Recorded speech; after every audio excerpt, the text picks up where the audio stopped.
सच के साथ। नमस्कार, सिटी वाराणसी लाइव में आप सभी का स्वागत है। मैं हूं ममता चौरसिया। आइए नजर डालते हैं आज के हेडलाइंस पर।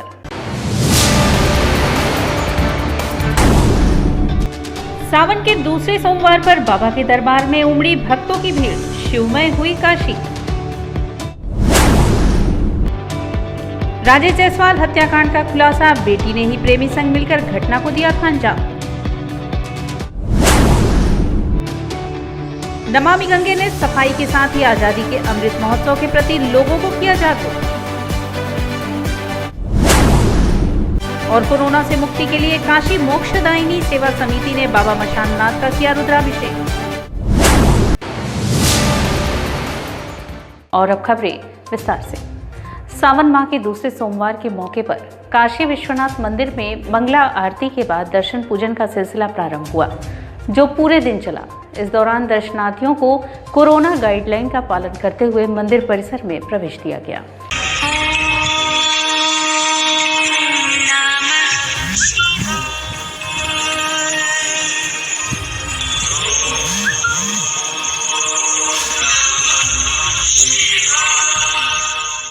सावन माह के दूसरे सोमवार के मौके पर श्री काशी विश्वनाथ मंदिर में मंगला आरती के बाद श्रद्धालुओं का दर्शन पूजन का दौर शुरू हुआ तो पूरे दिन जारी रहा। सुबह 10 बजे तक करीब 15,000 लोग बाबा के दरबार में हाजिरी लगा चुके थे।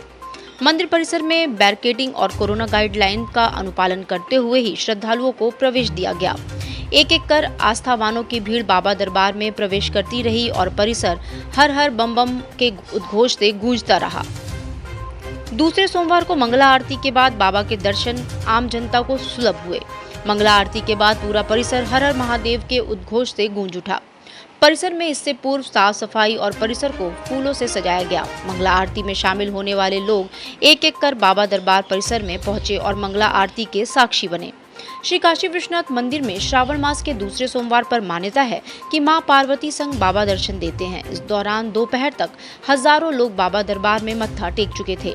देर रात से ही भक्त कतार में लगे थे। वहीं मंगला आरती में लगभग 200 लोग रहे तो सुबह कतार के बाद 10 बजे भीड़ सामान्य हो। आज सावन का दूसरा सोमवार है। बाबा विश्वनाथ का हम लोगों ने दर्शन पूजन किया, उनको नमन किया और सबके पूरे काशी के, उत्तर प्रदेश, पूरे देश के भलाई के लिए, विकास के लिए और जिस प्रकार से माननीय प्रधानमंत्री जी देश का विकास कर रहे हैं, बाबा से प्रार्थना किया कि पूरे दुनिया में भारत का परचम लहरे, भारत आगे बढ़े, विश्व गुरु बने। बाबा से प्रार्थना। वहीं बाबा दरबार में हाजिरी लगाने से पहले आस्थावानों ने गंगा में पुण्य की डुबकी लगाई और स्नान ध्यान के साथ दान कर पुण्य के भागी भी बने। गंगा स्नान के दौरान पानी में इजाफा होने की वजह से घाट पर जल पुलिस की सक्रियता भी बनी रही और लोगों को स्नान के दौरान हिदायत भी देते रहे। घाट से लेकर बाबा दरबार तक आस्था गुलजार रही। दोपहर तक नदी तट पर लोगों की भीड़ भी सुबह की अपेक्षा काफी कम हो गई। और हम लोग खुद चाहते हैं बाबा भोले की कृपा होगी तो कोरोना महामारी ख़त्म हो चुकी। हम लोग भोले बाबा के चरणों में जाएंगे और उनसे बोलेंगे। नहीं, हम तो पटना से फर्स्ट बार आए हैं। क्या आपको कैसा लगा? नहीं, व्यवस्था बहुत अच्छी है। प्रशासन का भी कोई रवैया नहीं है, बहुत अच्छा है। मंदिर अभी जा ही रहे हैं हम लोग, लेकिन अभी तक जहाँ तक है प्रशासन विभाग अच्छा है, कोऑपरेट कर रही है हम लोग को। क्या कामना करते हैं? बाबा से तो यही कामना करेंगे कि कोरोना जैसा महामारी अच्छा से हो जाए, अपना देश से दूर चल जाए और कहीं चल जाए, चाइना चल जाए। सावन के दूसरे सोमवार पर आस्थावानों की उमड़ी भारी भीड़ को देखते हुए प्रशासन ने सुरक्षा के कड़े इंतजाम किए थे। सादे वेश में बड़ी संख्या में पुलिस के जवान तैनात थे, जो सुरक्षा व्यवस्था के साथ ही श्रद्धालुओं की सुविधाओं का भी ख्याल रख रहे थे। सावन का दूसरा सोमवार है और यहाँ श्री काशी विश्वनाथ मंदिर पे जो स्थानीय श्रद्धालु हैं वो आ रहे हैं। कांवड़ यात्रा पे रोक है, बाहर के कांवड़िए और बाहरी लोग नहीं आ रहे हैं और हमारा पूरा यहाँ पे पुलिसिया जो इंतजाम हो सारा हमने किया हुआ है। हमारी पूरी पीएसी और बाकी हमारे स्थानीय पुलिस अधिकारी, पुलिस फोर्स पूरा मुस्तैदी से अपने पॉइंट्स पे तैनात है और बहुत ही सुचारू रूप से दर्शन और सब सारे कार्यक्रम चल रहे हैं। देवों के देव महादेव का प्रिय मास सावन माह है, जो काशी के महात्म को और बढ़ा देता है।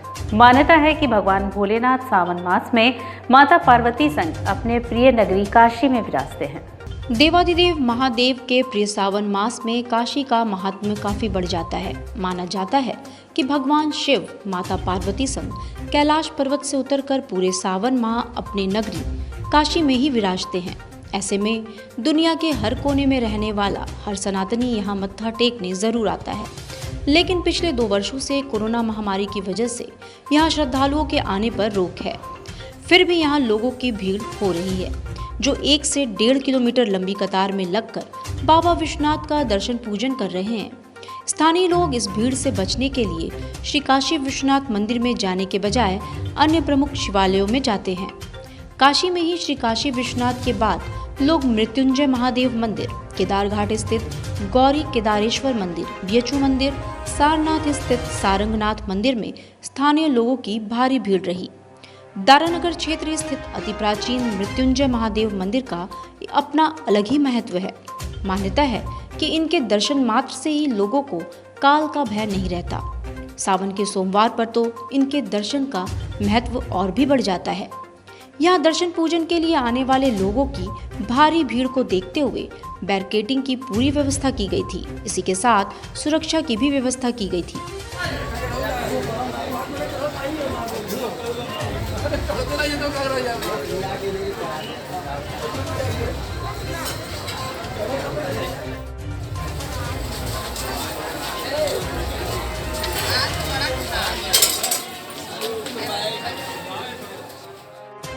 सोनारपुरा केदार घाट स्थित गौरी केदारेश्वर महादेव मंदिर पर भी सावन के दूसरे सोमवार पर भक्तों की भारी भीड़ रही। इस अति प्राचीन मंदिर का भी काफी महात्म्य है। यहाँ दर्शन पूजन करने से केदारनाथ के दर्शन के बराबर फल मिलता है।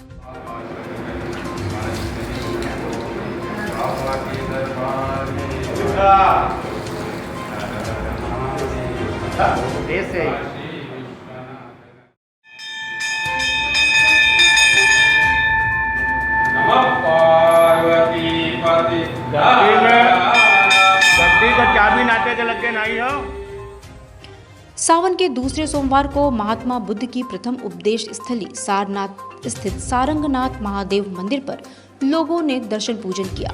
इस मौके पर मंदिर के व्यवस्थापकों द्वारा बाबा सारंगनाथ जी का विविध फूलों से भव्य श्रृंगार किया गया।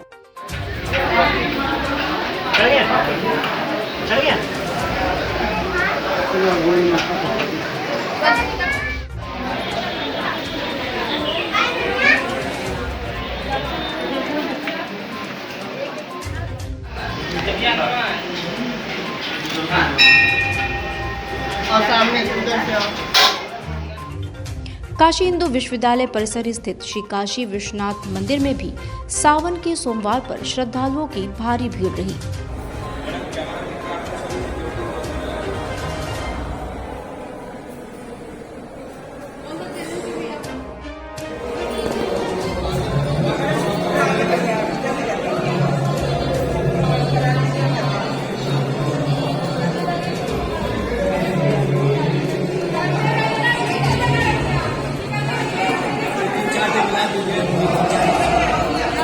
कंदवा स्थित कंदमेश्वर महादेव मंदिर में भी सावन के दूसरे सोमवार को दर्शन पूजन के लिए भक्तों की भीड़ रही।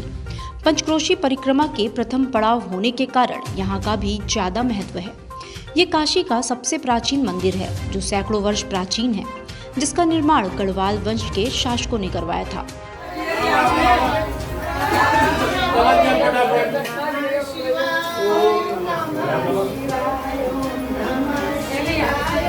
कौन गा रहे हैं?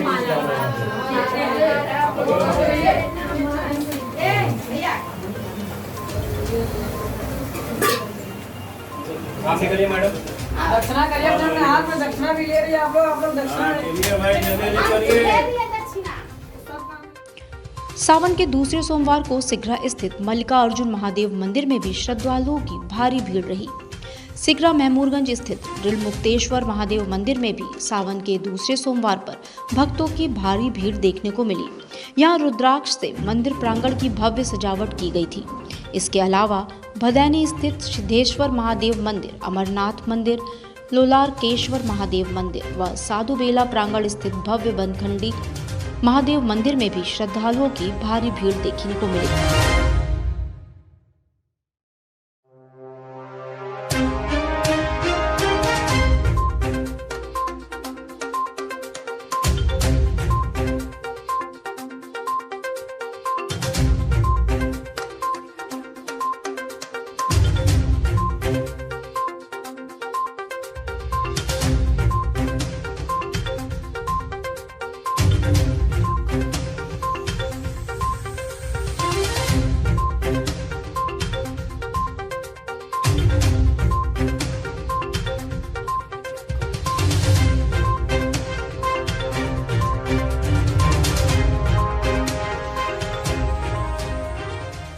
सावन के दूसरे सोमवार को नमामि गंगे की ओर से श्रद्धालुओं को गंगा में साफ सफाई के लिए जागरूक किया गया।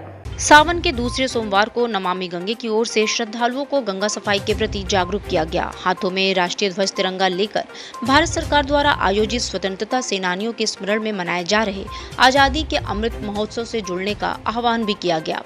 भारत की स्वाधीनता के 75 वर्ष पूर्ण होने के पूर्व आगामी 75 सप्ताह तक स्वतंत्रता सेनानियों के प्रति कृतज्ञता व्यक्त करते हुए मनाए जाने वाले आजादी के अमृत महोत्सव में पूरे मनोयोग से शामिल होने के लिए काशी वासियों से अपील भी की गई। नमामि गंगे की टीम ने दशाश्वमेध घाट, शीतला घाट, प्रयाग घाट और राजेंद्र प्रसाद घाट पर सफाई के प्रति जागरूकता अभियान चलाया। इसके साथ ही सदस्यों ने घाट पर पड़े हुए माला, फूल और पॉलिथीन को कूड़ेदान तक पहुंचाया।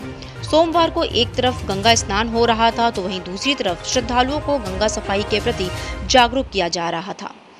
नमामि गंगे के सदस्य लाउडस्पीकर द्वारा बढ़ी हुई गंगा के गहरे पानी में स्नान न करने की अपील भी कर रहे थे। संयोजक राजेश शुक्ला ने कहा कि स्वच्छ गंगा के लिए सबको संवेदनशील होना होगा। आजादी के अमृत महोत्सव का अर्थ स्वतंत्रता की ऊर्जा का अमृत है। भारत कभी अपने स्वतंत्रता सेनानियों को नहीं भूलेगा। अमृत महोत्सव स्वतंत्रता संग्राम के योद्धाओं की प्रेरणाओं को अमृत लिए नए विचारों और संकल्पों का अमृत है। आत्मनिर्भरता का अमृत और गंगा की निर्मलता अविरलता पर अमृत है, जो स्वतंत्र भारत के सपनों को साकार करने के लिए आगे बढ़ने की प्रेरणा देंगे। इस आयोजन में प्रमुख रूप से राम प्रकाश जायसवाल, वीरेंद्र सिंह, आशीष मांझी आदि शामिल रहे। आजादी का अमृत महोत्सव यानी स्वाधीनता की जो ऊर्जा हमें प्राप्त हुई है, इसका अमृत है। आजादी का अमृत महोत्सव यानी स्वतंत्रता सेनानियों की प्रेरणा का अमृत, नए विचारों और संकल्पों का अमृत, आत्मनिर्भर भारत का अमृत और साथ ही मां गंगा की निर्मलता और अविरलता का अमृत।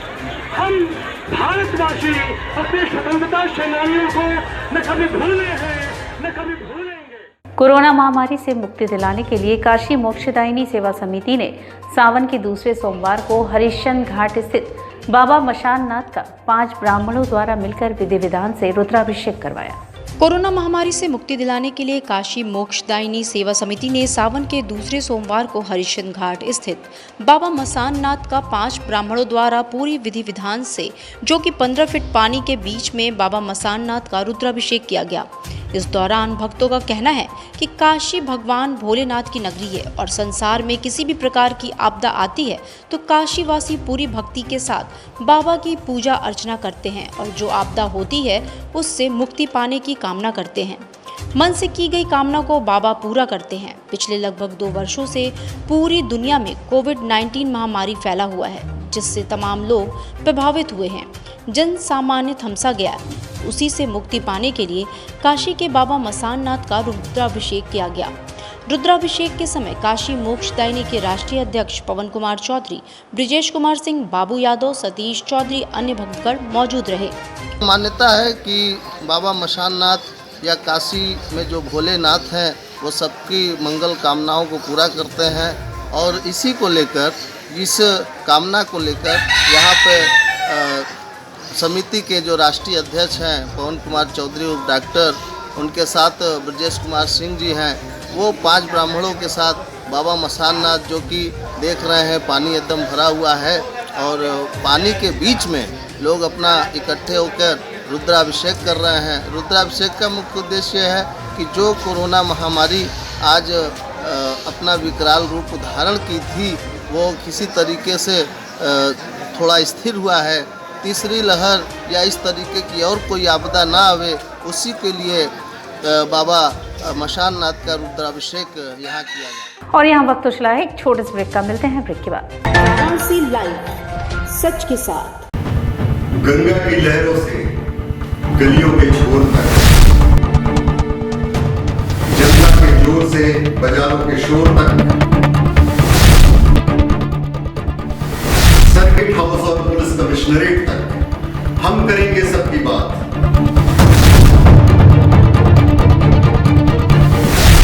देखिए मेरे साथ बनारस की बात। कोरोना वायरस ने देश में एक बार फिर से रफ्तार पकड़ ली है। ऐसे में जरूरी है कि सभी लोग पूरी एहतियात बरतें। घर से बाहर निकलते समय मास्क का सदैव प्रयोग करें। समय समय पर हाथों को सैनिटाइजर से सैनिटाइज करें। ज्यादा भीड़ भाड़ वाली जगहों में जाने से बचें। 2 गज की दूरी का पालन करें। स्वस्थ रहें, सुरक्षित रहें। जनहित में जारी वाराणसी लाइव। वाराणसी लाइव, सच के साथ। और ब्रेक के बाद पुनः आपका स्वागत है। बीते दिनों वाराणसी में किराना व्यवसायी राजेश जायसवाल की सनसनीखेज हत्याकांड का खुलासा एसपी ग्रामीण अमित वर्मा ने सोमवार को किया, जिसमें बेहद चौंकाने वाला सच सामने आया है।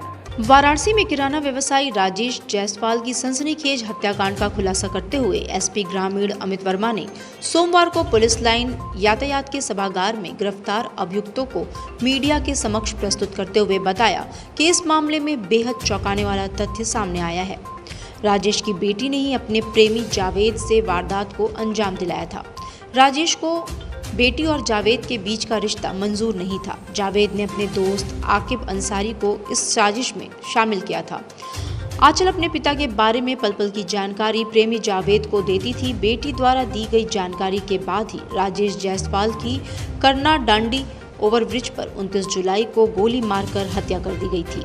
पुलिस ने सोमवार को दोनों हत्यारोपी जावेद और आकिब के साथ ही व्यवसायी की बेटी आंचल को भी गिरफ्तार कर लिया है। आरोपियों के पास से वारदात में इस्तेमाल 32 बोर की देसी पिस्टल, 2 मैगजीन, 2 कारतूस, बाइक और 3 मोबाइल बरामद किया है। जो श्री राजेश जायसवाल जी की ही एक छोटी पुत्री हैं, उनका ही अपने गांव के एक लड़के से प्रेम संपर्क था। उसमें ये दोनों शादी करना चाहते थे, जिसमें राजेश जायसवाल जी कई बार मना भी कर चुके थे। लड़की के ऊपर सख्ताई भी हो रही थी, उसके मोबाइल वगैरह भी ले लिए गए थे। कुछ समय के लिए उसको बाहर भी भेज दिया गया था। लड़के के घर वालों ने भी सख्ताई की थी। तो उसमें ये था कि उनको लगता था लड़की को कि ये शादी में हम लोगों के बीच में अड़चन है। उसी में ही इन लोगों ने जो है प्रेरित होकर जो है उस लड़के को जो है मोटिवेट किया कि भाई या तो हम यहाँ से भाग चलते हैं, वरना जो है जब तक फिर मेरे पिता रहेंगे तब तक हम लोग शादी नहीं कर पाएंगे। तो इसी में ही जब ये उस 29 तारीख को 7 बजे लगभग अपने घर से निकले थे, तो उस लड़की ने इनको सूचना दी मोबाइल से कि पिता मेरे घर निकल चुके हैं, आज इस काम को आप लोग अंजाम दे दीजिए। तो वही दोनों लड़के जो है जो मेन लड़का है एक अभियुक्त जावेद और उसका दोस्त, वो दोनों बाइक से निकले पीछे और मोहन सराय से आगे एक सुनसान थोड़ा सा एरिया पड़ता है ब्रिज के ऊपर, वहाँ इन्होंने इस घटना को काटा। पूर्व मंत्री व सपा के राष्ट्रीय कार्यकारिणी सदस्य विनोद सविता ने सोमवार को अर्दली बाजार स्थित सपा कार्यालय में आयोजित एक प्रेस वार्ता को संबोधित किया। पूर्व मंत्री व सपा के राष्ट्रीय कार्यकारिणी सदस्य विनोद सविता ने सोमवार को अर्दली बाजार स्थित सपा कार्यालय में आयोजित एक प्रेस वार्ता को संबोधित करते हुए कहा कि उत्तर प्रदेश हो चाहे केंद्र में हो, साजिश के तहत रिजर्वेशन खत्म करने का काम किया जा रहा है। पिछड़े वर्ग के हक की आवाज किसी ने उठाई है तो समाजवादी पार्टी ने उठाई है। समाजवादी पार्टी सदैव पिछड़ों की साथी रही है और आवाज उठाने के साथ पिछड़ों के हक और अधिकारों के लिए लड़ने का कार्य करती है। विनोद सविता ने कहा कि भाजपा सरकार बहुत चालाक है। उत्तर प्रदेश के चुनाव हैं, उन्हें पता है कि पिछड़ा वर्ग बहुत नाराज है। तमाम पिछड़े वर्ग के लोगों को क्रीमी लेयर में ला दिया, जिससे वो अधिकारों से वंचित हो गए। टीजीटी अभ्यर्थियों पर लाठियों से बर्बर लाठीचार्ज किया। अपने अधिकारों को मांगने पर ये भाजपा की सरकार अपने निम्न स्तर पर कार्य कर रही है। अभी नीट की परीक्षा में पिछड़ा वर्ग का आरक्षण समाप्त कर दिया। समाजवादी पार्टी ने उसकी लड़ाई लड़ी तो सरकार ने पिछड़ों के अधिकार को वापस किया। ठीक इसी तरह पिछड़ों को एकजुट होना चाहिए। समाजवादी पार्टी सदैव पिछड़े, अति पिछड़े, दबे कुचले, शोषित व वंचितों के अधिकारों के लिए लड़ती आई है और लड़ती रहेगी। समाजवादी नेता, पूर्व केंद्रीय मंत्री, छोटे लहिया के रूप में जाने जाते हैं। जनेश्वर मिश्रा जी का जन्मतिथि है 5 अगस्त को। उसमें उत्तर प्रदेश में तहसील स्तर पर 5 से 10 किलोमीटर तमाम समाजवादी वरिष्ठ नेताओं से लेकर कार्यकर्ता साइकिल चलाएंगे। उत्तर प्रदेश की जनता को बताएंगे कि उत्तर प्रदेश में भारतीय जनता पार्टी ने किस तरह दमन चक्र चला रखा है और लोगों की भावना को कुचलने का काम किया। विनोद जी, समाजवादी पार्टी इस समय ब्राह्मणों को अपनी तरफ, समाजवादी पार्टी ने ब्राह्मणों का हमेशा साथ दिया है। आपको मैं स्पष्ट करना चाहता हूँ कि उत्तर प्रदेश विधानसभा का अध्यक्ष का पद सबसे बड़ा होता है। मुख्यमंत्री जी खुद सामने बैठते हैं, पूरी सरकार सामने बैठती है। माता प्रसाद पांडे जी, श्री माता प्रसाद पांडे जी को कई बार से विधानसभा अध्यक्ष बनाया है। समाजवादी पार्टी ने कई बड़े नेताओं को अपनी सरकार में मंत्री बनाया है। समाजवादी पार्टी हमेशा ब्राह्मणों के साथ रही है, ब्राह्मणों का सम्मान। वीवीआईपी मूवमेंट के दौरान लगे जाम में फंसे एम्बुलेंस को निकालने के लिए पूर्व विधायक अजय राय ने संभाली ट्रैफिक व्यवस्था। रविवार को वीवीआईपी मूवमेंट के दौरान पुलिस लाइन के पास लगातार एम्बुलेंस का हूटर बजने के बाद भी जब ट्रैफिक पुलिस ने एम्बुलेंस को रास्ता नहीं दिया तो कांग्रेस के पूर्व विधायक अजय राय खुद एम्बुलेंस को रास्ता देकर निकाले। इसके बाद से अजय राय का ये वीडियो सोशल मीडिया पर तेजी के साथ वायरल हो गया, जिसके बाद से ही पूर्व विधायक की सामाजिकता की प्रशंसा होनी शुरू हो गई है। आपको बता दें कि मरीज को जौनपुर के अस्पताल से मकबूल आलम रोड स्थित निजी अस्पताल रेफर किया गया था, जहां पुलिस लाइन चौराहे के पास वीवीआईपी मूवमेंट की वजह से गाड़ियों को रोक दिया गया था। उस समय अजय राय भी उसी रास्ते पर मौजूद थे। वे अपनी गाड़ी से उतरकर एम्बुलेंस को जाम से निकालने के लिए खुद खड़े हो गए थे और एम्बुलेंस को जाम से निकलवाकर अस्पताल जाने का रास्ता दिया था, जिसके बाद से हर कोई अजय राय के इस कार्य की सराहना कर रहा है। पुलिस लाइन चौराहे पर पूरा रास्ता बैरिकेड किया हुआ था, रोका गया था। मालूम चला कि ये जो रास्ता रोका गया है ये देश के गृह मंत्री अमित शाह जी के लिए और प्रदेश के मुख्यमंत्री योगी नाथ जी के लिए रोका गया है। और उसमें मैं देखा कि एक एम्बुलेंस में एक व्यक्ति, बीमार व्यक्ति करा रहा था, पास मांग रही थी एम्बुलेंस, उसको पास नहीं दिया जा रहा था। मैं उतरा, मैंने उतर के रास्ता साफ कराया। प्रशासन ने जो रास्ता रोका था, मैंने कहा कि अरे एम्बुलेंस को जाने दीजिए। तब ये मेरे जिज करने के बाद वहाँ से एम्बुलेंस निकली और पूरे उस रास्ते को ब्लॉक करके रखा गया हुआ था, एम्बुलेंस भी फंसा के रखा गया था। और हम सब लोग वहाँ उतरकर उनकी मदद किए। और जिस तरीके की ये सरकार में बैठे लोग असंवेदनशील हैं, जिस तरीके से इनका बर्ताव चल रहा है, मैं समझता हूँ कि ये पूरी तरीके से असंवेदनशील सरकार है जिसपे कोई भी लोगों के प्रति रहम दया नहीं। वाराणसी व्यापार मंडल की जिला युवा इकाई नई कार्यकारिणी ने रविवार को शपथ ग्रहण किया। वाराणसी व्यापार मंडल की जिला युवा इकाई की नई कार्यकारिणी ने रविवार को शपथ ली।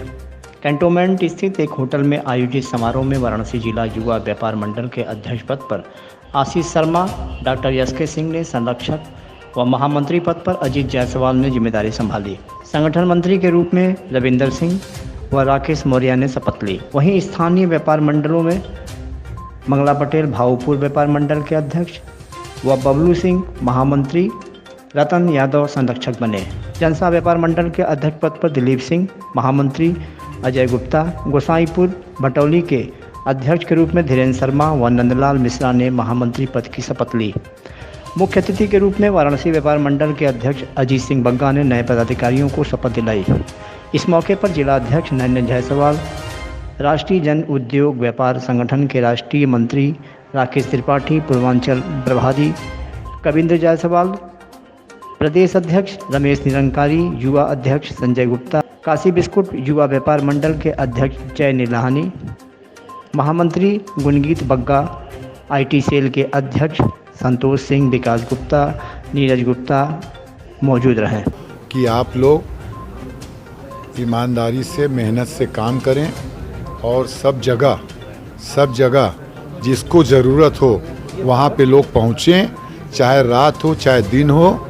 सारे तरफ से आप किसी के साथ अन्याय नहीं होना चाहिए, गलत नहीं होना चाहिए, झूठ नहीं बोलना है, पैसा न लेना है न देना है। ये जो संस्था है ये सेवा भावना से है और इसी सेवा भावना से मेरी 13 शाखाएं 61 व्यापार मंडल लगी हैं, जिसमें मेरी महिला शक्ति भी है, युवा शक्ति भी है, न्याय मंच भी है, उपभोक्ता मंच भी है और आपके अल्पसंख्यक प्रकोष्ठ भी है, पूर्वांचल सिख मंडल भी है। सभी तरह के लोग हैं और सारे लोग मिलकर इसको देख रहे हैं। चंद्रवंशी गोप सेवा समिति के बैनर तले 1 अगस्त रविवार को 10 लोगों को सम्मानित किया गया। यह सम्मान उन लोगों का किया गया जिन्होंने प्रथम सोमवार को झंडा पूजन व जलाभिषेक के लिए गए यादव बंधुओं का स्वागत किया था। चंद्रवंशी गोप सेवा समिति बैनर के तले 1 अगस्त को 10 लोगों को सम्मानित किया गया। ये सम्मान उन लोगों को दिया गया जिन्होंने सावन के प्रथम सोमवार को ध्वज का पूजन स्वागत यादव बंधुओं द्वारा जलाभिषेक के दौरान किया गया था। गौरतलब है कि हर साल सावन में हजारों की संख्या में यादव बंधु जलाभिषेक के लिए जाते थे, मगर इस वर्ष कोरोना को देखते हुए प्रशासन ने सिर्फ 11 लोगों को ही जलाभिषेक की अनुमति दी थी। इसी वजह से शहर के जिन जिन स्थानों से जलाभिषेक के लिए यादव बंधु गुजरे, वहां पर लोगों द्वारा ध्वज का पूजन और स्वागत किया गया। इसी बाबत 1 अगस्त को समिति ने 10 लोगों को सम्मानित किया। कार्यक्रम में लालजी यादव, ब्रिजेश यादव, विनय यादव, बल्ली सरदार, विनोद यादव, प्रमोद यादव, गोपाल जी यादव, सुरेंद्र यादव, मास्टर रमेश यादव, सुरेंद्र यादव, मनोज यादव आदि लोग उपस्थित रहे। महामारी में जो जलाभिषेक आयोजन हुआ उसमें हमारे यहाँ संख्या कम से कम हजारों हजार की होती रही। प्रशासन ने जो इस पर अनुमति हमको नहीं दिया, इसलिए हमारे यादव बंधुओं ने जगह जगह पर झंडा का स्वागत करने का काम किया और समाज का गौरव बढ़ाने का काम किया। और देश के अंदर इन लोगों ने आवेदन और निवेदन किया भगवान से, भगवान देश की कोरोना खत्म हो, इसलिए जिन्होंने झंडा का हमारे स्वागत किया और बाबा विश्वनाथ को आराधना किया। मैं उन लोगों को आज यहाँ बुलाकर मैं उनको सम्मानित करने का। और इसी के साथ सिटी वाराणसी लाइव का यह प्रसारण यहीं समाप्त होता है। ममता चौरसिया को दे इजाजत। नमस्कार।